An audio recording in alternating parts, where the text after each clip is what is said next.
Tower, stop your departure. He's got emergency returning. Who is it? It's 1529. He bird strike. He lost all engine. He lost the thrust in the engines. He's returning. Do you want to try to go to Teterboro? Yes. Teterboro. We can't do it. Okay. Which runway would you like at Teterboro? We're going to be in the Hudson.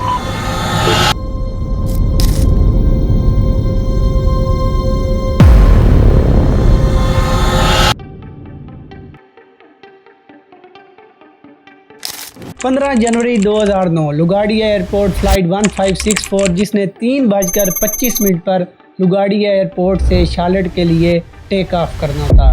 वो flight जिसको अगले 2.5 घंटे आसमान की बुलंदियों पर गुजारने थे, वो फ़्लाइट अगले 10 मिनट में ही आसमान से सीधा हडसन रिवर में आ गिरी। इस फ़्लाइट में टोटल 155 मेंबर्स सफ़र कर रहे थे, जिनमें 150 पैसेंजर्स और 5 क्रू मेंबर्स थे। अगर पायलट्स की बात करें तो दोनों पायलट्स इंतहाई एक्सपीरियंस थे, जिनमें पहले आते हैं कैप्टन चेस्ली सुलेनबर्गर जो उस वक्त 57 साल के थे और यूएसए एयर फोर्स के रिटायर्ड ऑफिसर थे, और इनके साथ थे फर्स्ट ऑफिसर जेफरी स्काइल्स जो 49 साल की उम्र के थे और काफ़ी अरसे से इस एयरलाइन के लिए काम कर रहे थे। रूटीन की तरह फ़्लाइट 1564 की इंस्पेक्शन की जाती है जो बिल्कुल ठीक साबित होती है, और 3:25 पर लुगाडी एयरपोर्ट से ये फ़्लाइट टेक ऑफ करती है। लेकिन सिर्फ 2 मिनट बाद ही 3:27 पर पायलट अपनी तरफ एक आफत आते हुए देखता है, और वो आफत कनाडा चीज़ की शक्ल में होती है जो झुंड की तरह प्लेन की तरफ बढ़ रहे होते हैं, जो चंद सेकंड में ही इस प्लेन से टकराते हैं और इसके इंजन को तबाह कर देते हैं। अब इसके इंजन से आग निकल रही थी और धुएं निकल रहे थे, और ये मंजर देखकर पैसेंजर परेशान थे। लेकिन अभी भी कैप्टन के पास एक उम्मीद बची थी, और वो था प्लेन का दूसरा इंजन। एक प्लेन में 2 इंजन होते हैं, एक इमरजेंसी इंजन और एक जो आम इंजन यूज़ हो रहा होता है प्लेन को उड़ाने के लिए। दूसरे इंजन को तब इस्तेमाल किया जाता है जब कोई इमरजेंसी हो। कैप्टन फर्स्ट ऑफिसर को दूसरा इंजन ऑन करने के लिए कहते हैं। फर्स्ट ऑफिसर जब दूसरा इंजन ऑन करने की कोशिश करते हैं तो दूसरा इंजन ऑन नहीं होता, और इसका मतलब था दोनों इंजन ख़त्म हो चुके हैं, और अब कैप्टन के लिए थोड़ी परेशानी का सबब था। अब कैप्टन हेडक्वार्टर से रब्ता करते हैं और हेडक्वार्टर को अपनी सारी सिचुएशन के बारे में बताते हैं। हेडक्वार्टर पहले तो लुगाडिया एयरपोर्ट पर दोबारा इस फ़्लाइट को लैंडिंग करने की सजेशन देते हैं, लेकिन पायलट इसको फौरी इनकार कर देते हैं। Okay, you need to return to LaGuardia. Turn left heading up 220. We're unable. The conversation.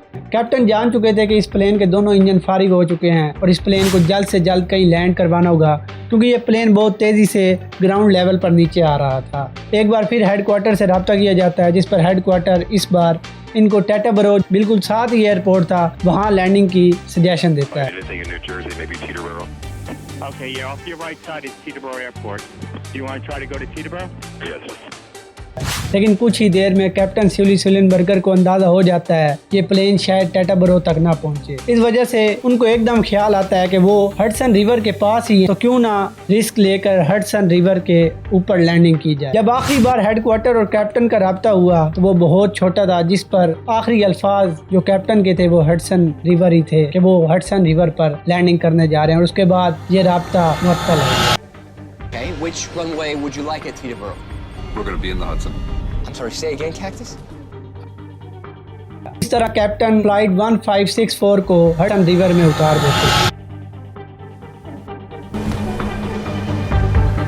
देते। ऐसा नहीं लग रहा था ये फ्लाइट कामयाब हो पाएगी, लेकिन कैप्टन सुलेनबर्गर जिन्होंने अपने एक्सपीरियंस की वजह से इसको बहुत ही सेफली हडसन रिवर में उतार दी। लेकिन अभी भी एक मसला था, और वो था प्लेन में पानी आ जाना। लेकिन कैप्टन और पैसेंजर्स मिलकर दरवाज़ा खोलते हैं और बाहर निकलना शुरू कर देते हैं। पैसेंजर्स को बाहर निकाला जाता है और पैसेंजर आहिस्ता आहिस्ता एक पर खड़े हो रहे थे, और कुछ ही देर में वहाँ इमरजेंसी बोट्स और हर चीज़ आ जाती है और तमाम पैसेंजर कैप्टन क्रूज़ को रिकवर कर लेती है।